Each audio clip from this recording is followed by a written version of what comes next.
Sandalwood ನಟ Upendra action cut ಹೇಳುವಂತಹ UI cinema ಬಿಡುಗಡೆಗೆ ಸಜ್ಜಾಗಿದ್ದು ಅದರಲ್ಲಿಯೂ ಹಲವು ಗಮನ ಸೆಳೆಯುವ ಅಂಶಗಳಿವೆ ಎನ್ನುವ ಸೂಚನೆ ಈಗಾಗಲೇ ಸಿಕ್ಕಿದೆ. ಟೀಸರ್ ಹಾಡುಗಳಿಂದಲೇ ಸಿನಿಪ್ರಿಯರನ್ನ ಆಕರ್ಷಿಸಿದ ಯುಐ ಚಿತ್ರದ ವಾರ್ನರ್ ಹೆಸರಿನ ಹೊಸ ವಿಡಿಯೋ ರಿಲೀಸ್ ಆಗಿದೆ. ಇದರ ಬೆನ್ನಲ್ಲೇ ಕಟೀಲು ದುರ್ಗಾ ಪರಮೇಶ್ವರಿ ದೇವಸ್ಥಾನಕ್ಕೆ ಯುಐ ಟೀಮ್ ಜೊತೆ ಉಪೇಂದ್ರ ಭೇಟಿ ನೀಡಿದ್ದಾರೆ. ಯುಐ ವಾರ್ನರ್ಗೆ ಅಭಿಮಾನಿಗಳಿಂದ ಉತ್ತರ ರೆಸ್ಪಾನ್ಸ್ ಸಿಕ್ಕಿದೆ. ಸಿನಿಮಾ ರಿಲೀಸ್ಗೂ ಸಿದ್ಧವಾಗಿದೆ. ಈ ಹಿನ್ನೆಲೆ ಉಪೇಂದ್ರ ಅವರು ಶಕ್ತಿ ದೇವತೆ ದುರ್ಗಾ ಪರಮೇಶ್ವರಿ ದೇವಿಯ ಆಶೀರ್ವಾದವನ್ನ ಪಡೆದಿದ್ದಾರೆ. ದೇವಿಗೆ ಪೂಜೆ ಸಲ್ಲಿಸಿ ಕೆಲಕಾಲ ದೇವಸ್ಥಾನದಲ್ಲಿ ಸಮಯವನ್ನ ಕಳೆದಿದ್ದಾರೆ.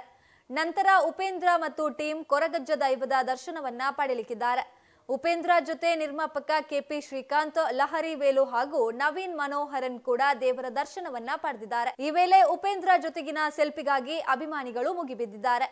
ಇನ್ನು ಕಳೆದ ಹಲವು ವರ್ಷಗಳಿಂದ ಅಭಿಮಾನಿಗಳು ರಿಲೀಸ್ ಡೇಟ್ಗಾಗಿ ತುದಿಗಾಲಲ್ಲಿ ಕಾಯುತ್ತಿದ್ದ ಸಿನಿಮಾ ಅಂದ್ರೆ ಅದು ಉಪೇಂದ್ರ ಅಭಿನಯದ ಯುಐ ಸಿನಿಮಾ. ಡಿಸೆಂಬರ್ 20ರಂದು ಬಿಡುಗಡೆಯಾಗಲು ಮುಹೂರ್ತ ನಿಗದಿಯಾಗಿದೆ. ಪ್ರೇಕ್ಷಕನ ಅಭಿಪ್ರಾಯ ತಿಳಿಯಲು ಡಿಸೆಂಬರ್ 20ರವರೆಗೆ ಕಾದು ನೋಡಬೇಕಾಗಿದೆ.